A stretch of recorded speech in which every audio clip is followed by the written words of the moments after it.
What's going on, Bottom Line viewers? It's Mitch here of the Bottom Line View to give you my opinion on who are the strongest NFL teams at every position in the NFL. This is part 2 of the mini-series of the offensive and defensive strongest teams at every position. This video, I'll be discussing every defensive position, giving you my top 3 groups at each individual position from defensive tackle to cornerback. If you haven't already checked out the offensive video, be sure to check it out in the description. Part 2 starts right now. And then you go to the 3-4 defensive end position, which is, again, a little bit more about depth, but if you have that star player because you only start 2 of them, it's kind of similar to the guard or, something, or the tackle position, I would say. But the 3-4 defensive end, I have the Jets. Yes, the Jets have a group on this list that is number 1. Leonard Williams, Muhammad Wilkerson, and Sheldon Richardson are 3 great defensive ends when they're actually motivated and they're playing. These are 3 upper echelon defensive ends in the league, no matter what the scheme is. They're up there in the top 20. Lou Williams is probably a top 10 D end. Muhammad Wilkerson has proven to be a Pro Bowl player in the past, and Sheldon Richardson has also had great games and great seasons himself if he can stay on the field. But the Jets have the best 3-4 group in my opinion, and it's not that close. The Texans have a very good group, but it was kind of interesting to see where I was going to put the Texans because I wasn't sure if they actually label Clowney a D end or a linebacker. But J.J. Watt and Jadeveon Clowney is the best duo on defense in the entire league. It doesn't matter what it is. But the best duo in the entire league is Watt and Clowney.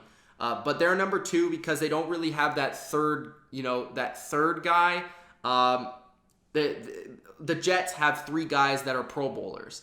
And the Texans have 2 all-star, all-pros, but they don't have that third guy. They have Covington and they have Heath as backups, who are okay players, but that's not Leonard Williams, Muhammad Wilkerson, and Sheldon Richardson. So, yes, the Texans, I think, still probably have a top 3 defense in the league, but they're 3-4. They don't have a group on their entire defense that's the best in the league, which was kind of puzzling to me.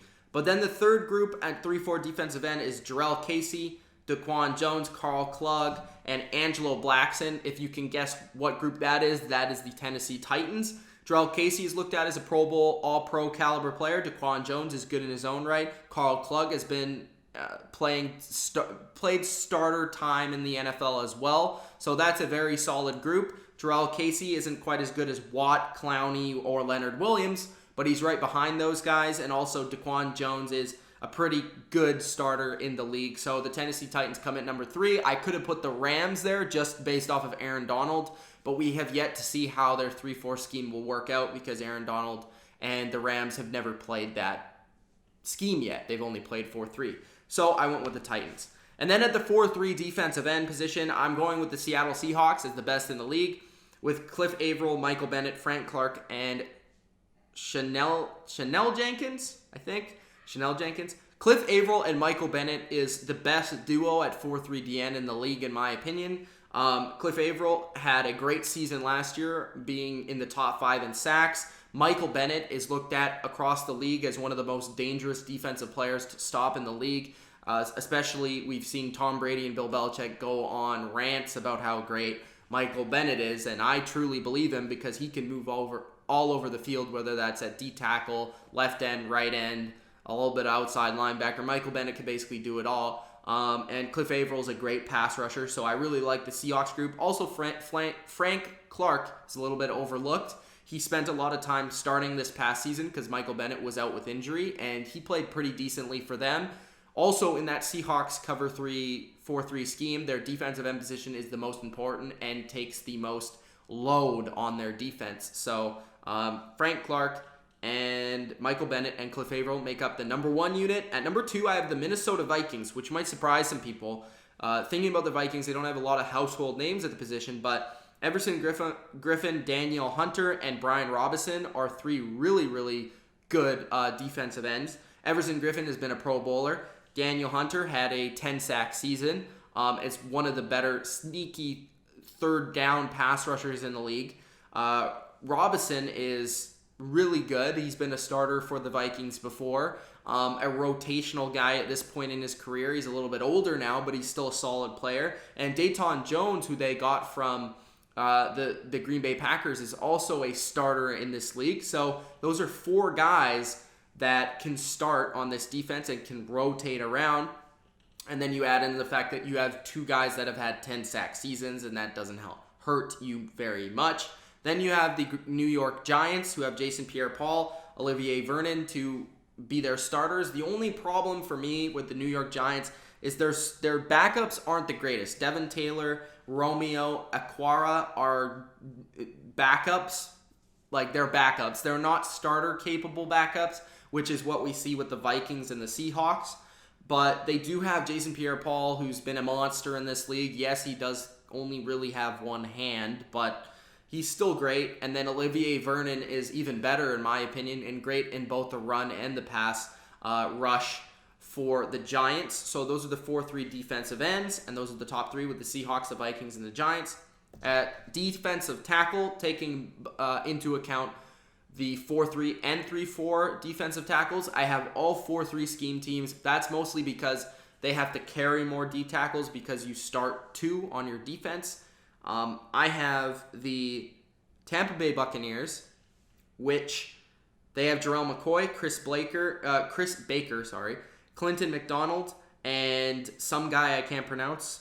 Jarrell McCoy, Chris Baker, and Clinton McDonald are 3 very good players. Jarrell McCoy is, of course, looked at as an elite D tackle in the league and has been ever since he was drafted. Chris Baker comes in for the Bucs this year and will be starting across from Gerald McCoy and will pair to be a very good duo. He had a very good season last year, and Clinton McDonald is also played as a starter in this league. The Panthers were looked at as the best 4-3 defensive tackle group the last couple of years, but the Bucs have actually passed them, and they play in the same division. But the Panthers are now number 2 with Quan Short, Star Latulele, Vernon Butler, and Eric Kroom. Latulele and Short are the 2 starters, of course. Short is also a top 10 D tackle in the league. Racks up the sacks and the tackles and the stats to prove that. Latulele is more of the run-stopping guy, the bigger body in there. He hasn't had the best couple of seasons the last couple of years. You know, he was okay last year, but Quan Short was a little bit better. And Quan Short has kind of become the better player of the 2, but Latulele is still very good and a very good starter. And then you have the Philadelphia Eagles with Fletcher Cox, Timmy Jernigan, Bo Allen. Those are 3 guys that are pretty good. Of course, Fletcher Cox is an animal, one of the best D tackles in the league, and he could play in any scheme too. He could play 3-4 D end. He could maybe play nose tackle, and he can certainly play 4-3 D tackle. Timmy Jernigan is coming from the Baltimore Ravens with one of the best defensive lines in the league last year, especially against the run. He will come in and play with Fletcher Cox, and I think that's going to be a very good duo for them. Also, Bo Allen is a sneaky player there at the 3rd string for the Philadelphia Eagles. Then moving on to the 4-3 linebacker, where I have the Panthers with Luke Kuechly, of course, Thomas Davis, and also Shaq Thompson. But not only do they have those guys, but they also have Ben Jacobs, David Mayo, and Jared Norris, who are the backups. They also used to have A.J. Klein. I'm not sure if he signed somewhere else, and I don't remember what team, but that was a very stacked group last year. It's not quite as good, but it might even be better because Luke Kuechly's coming back. And, of course, Shaq Thompson is coming into his own as a linebacker. I think Shaq Thompson could really break out this year, especially with Luke Kuechly coming back, and he played very well last year for the Panthers. Thomas Davis, yes, is getting a little bit older, but he's shown really no signs of slowing down. And Luke Kuechly is the best linebacker in the league, maybe. So, they're number 1. Then you have the Seattle Seahawks, who are a close number 2 with Bobby Wagner and KJ Wright, which could be the best duo. I think KJ Wright is slightly better than Thomas Davis, but Bobby Wagner is slightly worse than Luke Kuechly. You also have Cassius Marsh, Arthur Brown, Kevin Pierre-Louis, and Ronald Powell, who are all very fast, fit the scheme. Pierre-Louis is kind of more of a pass rusher. Marsh kind of more of a pass rusher.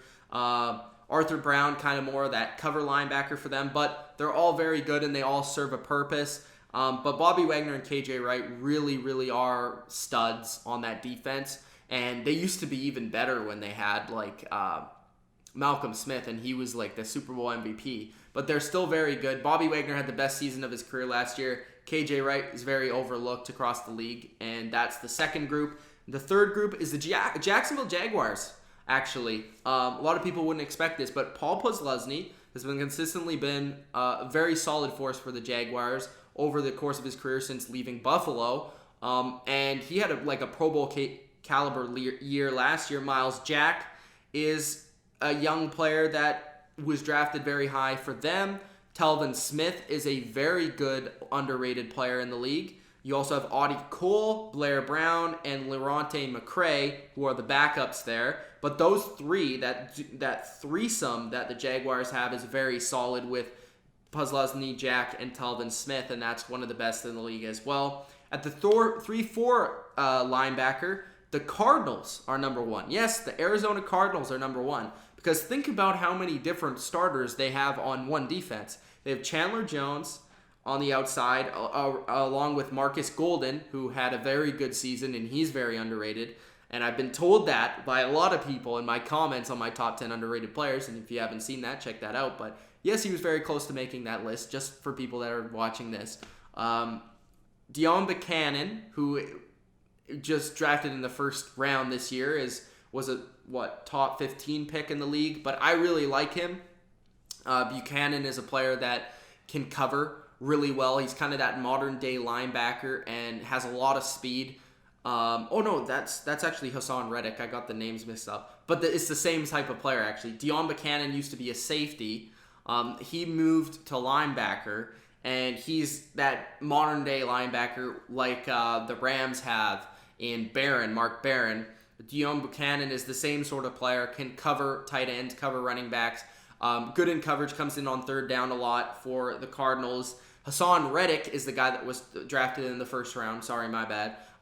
Same sort of player. He's a little bit more versatile in his game. He can rush the passer a little bit more. He's more capable of playing on first and second down because he's a bigger body.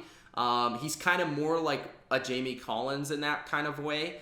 Kareem Martin is also there. And you also have Carlos Dansby, who's been a solid force at linebacker for every team he's played on and has come back to the Cardinals now. You also have Jarvis Jones, who's a decent backup. So this is a very strong group. They have a ton of playmakers, two very good pass rushers, a couple very good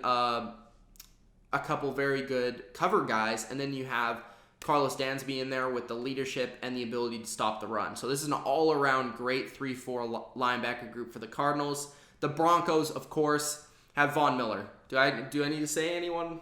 Do I need to say anyone else? But Von Miller, of course, one of the top 2 defensive players in the league. Brandon Marshall, one of the best middle linebackers in the league. Todd Davis, who is very good. Shane Ray, who's shown very good spurts of play for the Broncos. But DeMarcus Ware is now left, which if they had DeMarcus Ware, I'd probably put them at number 1. But Shane Ray is probably going to have a breakout year for them this year. Corey Nelson is also a decent cover backer. And they also have Anderson as one of the backups. So they have a very deep group as well. But Von Miller, Brandon Marshall, Todd Davis, Shane Ray, those are their main guys. Also, they have Shaq Barrett, who I think is very overlooked. They have a very good linebacker core, and they have a ton of depth there. Then you have the Washington Redskins, who are kind of surprising because before Zach Brown, I might have not put them here, but they have Ryan Kerrigan. They signed Zach Brown. They have Mason Foster, Preston Smith, Ryan Anderson, Will Compton, Chris Carter, and they also have Trent Murphy. So that's a lot of linebackers there. Trent Murphy was really good for them last year, and he's like the last name I mentioned. Will Compton is a decent middle linebacker for them. You also have Preston Smith, who's a young outside linebacker, had a pretty good year last year. You have Mason Foster, who was their main middle linebacker last year. And you have Zach Brown, who I think is awesome, used to play for the Buffalo Bills. Now he's coming here, and I think he's going to provide a spark to their defense, especially in the run game where they were weak last year. And then Ryan Kerrigan, of course, all-pro player.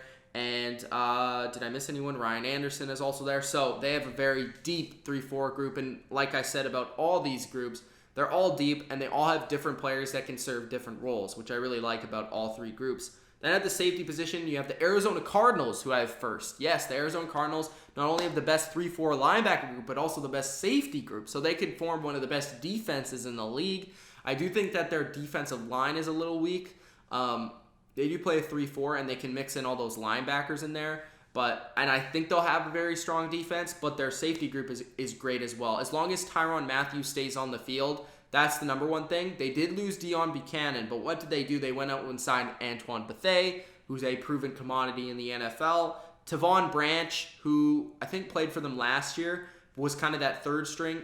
He's also been a starter in this league and has a lot of speed, can tackle in the box. And then they brought in Budda Baker, who was looked at as a very good safety in the draft. So they have 4 safeties deep, which is very rare. You see maybe 2 or 3 safeties deep in this league, but you don't often see 4, and that's why I put the Arizona Cardinals number 1. The Seattle Seahawks are number 2. The reason why they're number 2 is, like I said, the Cardinals have 4, the Seahawks have 2. Yes, the Seahawks 2 is better than the Cardinals 4. The Cardinals 2, like the starters of the Seahawks are better than the starters of the Cardinals. But once you add in the 4 for the Cardinals against the 4 of the Seahawks, I think the Cardinals slightly edge them out. Yes, they have McDougal and they have Tedrick Thompson, but those guys aren't nearly as good as Tavon Branch or Budda Baker, in my opinion. Yes, Earl Thomas can be the best safety in the league, and he has been before. Yes, Cam Chancellor can be the best strong safety in the league, and he has been before. But I think that the Cardinals group is slightly better. The Seahawks, though, the reason why I put them number 2 and not number 1 is because we've seen Earl Thomas get hurt last year. We've seen Cam Chancellor get hurt, and they get hurt too often, and once they put in their backup, they're looked at as a weakness on the team.